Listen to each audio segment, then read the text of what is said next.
How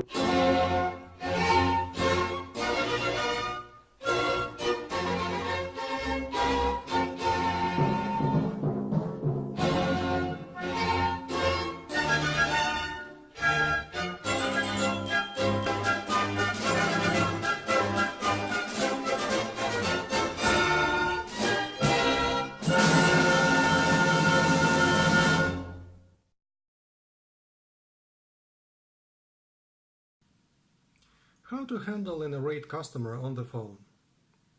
If you work in customer service or own a business, you will occasionally need to take calls from angry customers. How you handle these calls can determine the quality of reviews you receive and the success of your business. The most important thing to do is stay calm. Make them feel listened to before you offer solutions. If the customer's anger is escalating out of control, try to calm them down, but know when to step away. The first method is remaining calm. Step 1.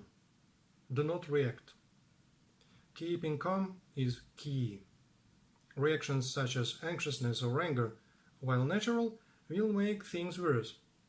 If the customer views you as calm and professional, the customer will tend to mirror your reaction.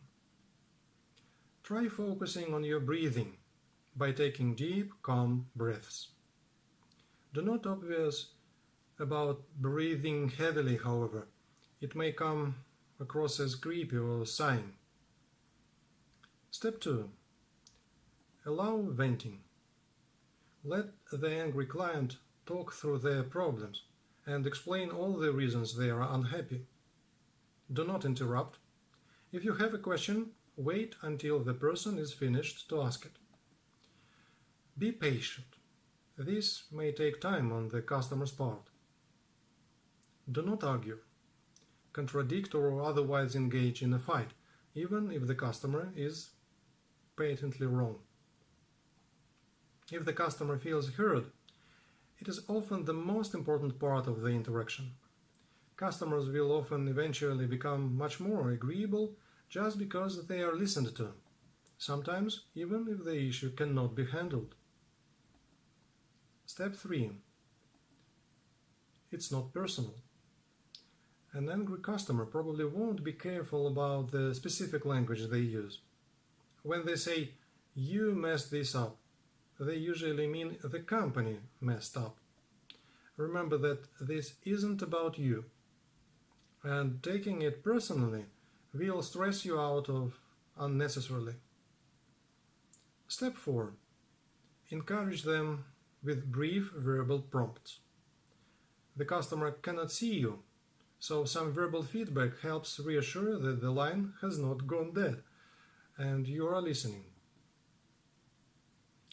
As they talk, make indications that you are listening, such as "uh-huh," "okay," and "oh, wow."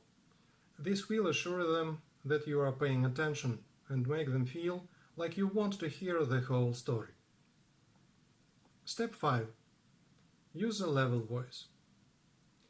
Your instinct may be to raise your voice in response to being yelled at, but this will only make matters worse. It will escalate the conversation to an argument, and the customers won't trust if you help them. Keep your voice level throughout the call, never speaking above a normal conversational tone. The second method, offering solutions. Step 1. Summarize the situation in your own words. Show you were listening by repeating the main points of the story back to them in your own words. Start by saying, "Let's see if I'm clear on this," or "So basically what happened was." This will also help ensure that you and the customer are both on the same page about what the issue is. Step 2. Be sympathetic. Let the customer know that you understand how frustrated they are. Put yourself in their shoes and think about how they must have felt in this situation. Use phrases like, I can imagine how upsetting that must have been, or that must have been so irritating. Do this even if you think the customer was negligent, idiotic, or just plain wrong. Remember, your job is not to judge the customer. Step 3. Apologize when it's appropriate. If the problem was caused by something you or another employee did, apologize to the customer for the mistake. If the problem is a result of something the customer did wrong, you don't need to apologize.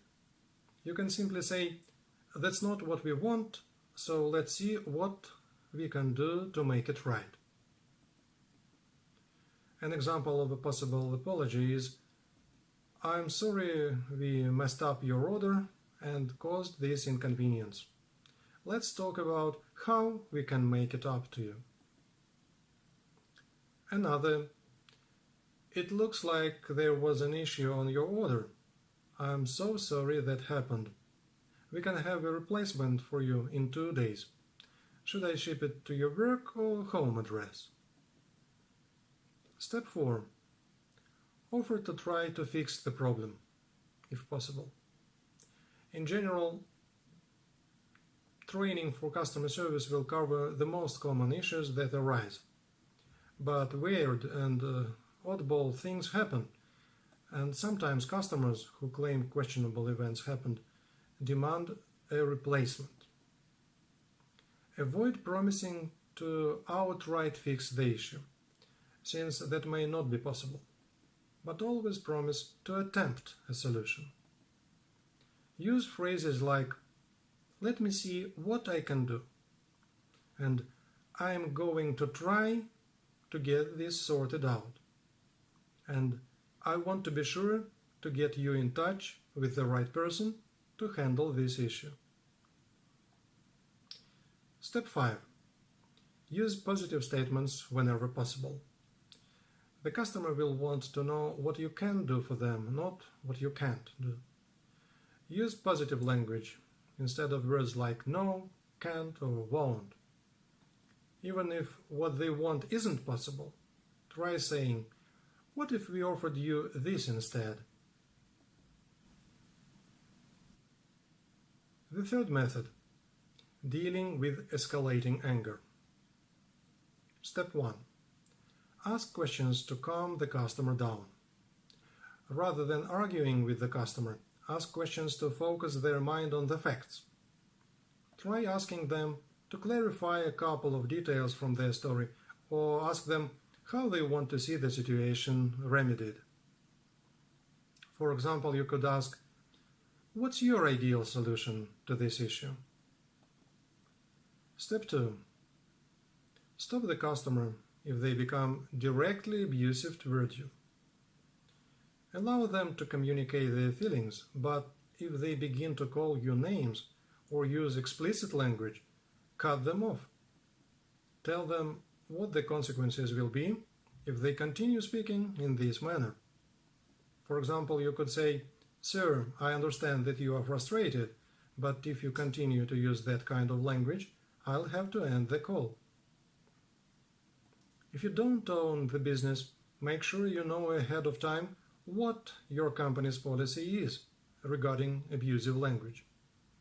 Your employer should have a written rule about when it's acceptable to disconnect a call. Step 3. Respect the customer's wishes to speak with a supervisor. The customer may be so fed up with the situation that they ask to speak to someone in a position of power. Don't take this personally or get defensive if they demand it. Just oblige them and pass them on to your manager.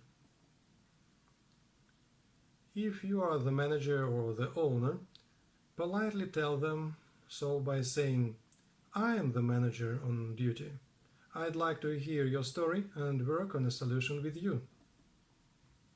Step 4. Thank them for bringing the issue to your attention. Making the customer feel appreciated may help to diffuse some of their anger. Show them that you view their call not as an inconvenience, but as an opportunity to improve. Try finishing the interaction with a quick "Thank you for letting us know about this. We don't want this to happen again." Step 5. Take time to unwind after the call.